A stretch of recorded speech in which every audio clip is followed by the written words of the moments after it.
Samyama. Okay, we have finished now going through some discussion of each of the 8 rungs, the Ashtanga. Ashta is 8, Anga is rungs or limbs. Now we're going to talk briefly about Samyama. Samyama is a simple word that is used to denote the combination of those last 3 rungs of 6, 7, and 8. Dharana, dhyana, and samadhi. Concentration, meditation, and samadhi together is called Samyama.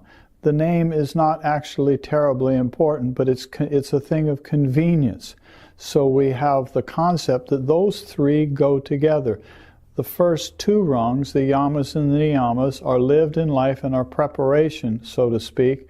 And then when we're actually going to sit to do our practice, then asana and pranayama and pratyahara go together. And then comes dharana, dhyana, and samadhi, and those go together.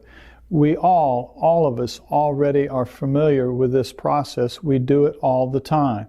If you sit down to read a book, or you're going to, for example, listen to some music or watch a movie on your television, something like that, when you first start that process, you've come from your external world and active life, and there's a moment where you're getting involved first in the concentration on that thing. If it's listening to some music, I'll use that as the example, you're listening to some music, first your attention is going to the music, and gradually the distractions of daily life that were with you come and go and come and go. I think we all know this. And so gradually your attention settles in, and the distractions seem to be less there. And then that repeated pulse or impulse of mental awareness is the same. So now you're listening and you're just hearing the music play or watching whatever the activity is. And it's continuous. There's no break, there's no distraction. This is the dhyana. So you have the concentration that naturally comes with the distractions. Then the distractions start to stand aside. The distractions start to fall away. And then comes the natural sequence that turns into dhyana. And remember, we talked about the observer observing the observed. And then look at what happens as you really get into the music, as you become fully absorbed in that music. This is the samadhi-like state. And so just allow yourself to feel that notion in doing anything, almost anything, where your attention is brought to something and it's starting to get locked into it. Then it's very steady. That's the meditation part. Then there's a complete absorption, and that's when it is as if the observer, the observing, the observed, the observer and the observing seem to sort of almost not be there, and all there is the music. And then you're just totally, completely absorbed in the music. And this is the samadhi-like state. And as we said, this becomes the tool for the subtler, deeper aspects of yoga. This is what the whole thing is really all about. This is the purpose of the 8 rungs.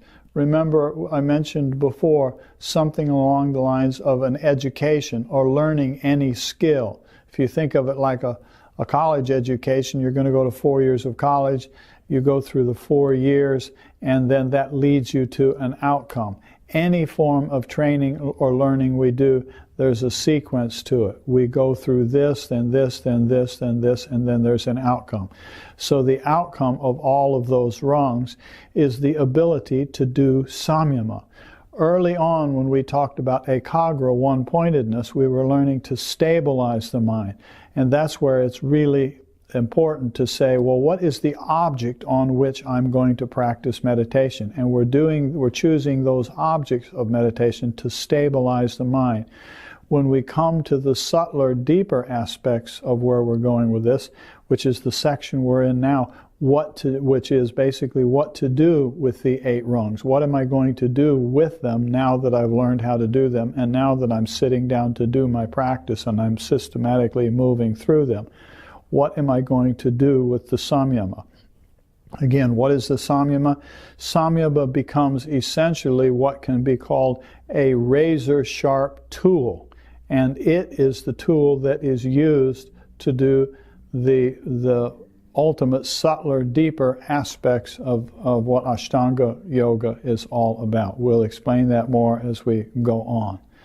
But the tool is Samyama. We now have the school. We've, so to speak, as a metaphor, we have graduated through the other rungs. And then when we do our practice, we move through them again. And it becomes easier and easier to smoothly move through each of those rungs. Through the asana, through the pranayama, through the pratyahara, and then the one-pointedness of dharana, dhyana, and samadhi, and that works together. And then the target of that concentration changes. And that's where we go into the other concepts that are about to come that we're going to talk about what to do with the 8 rungs. In particular now, it's what to do with Samyama.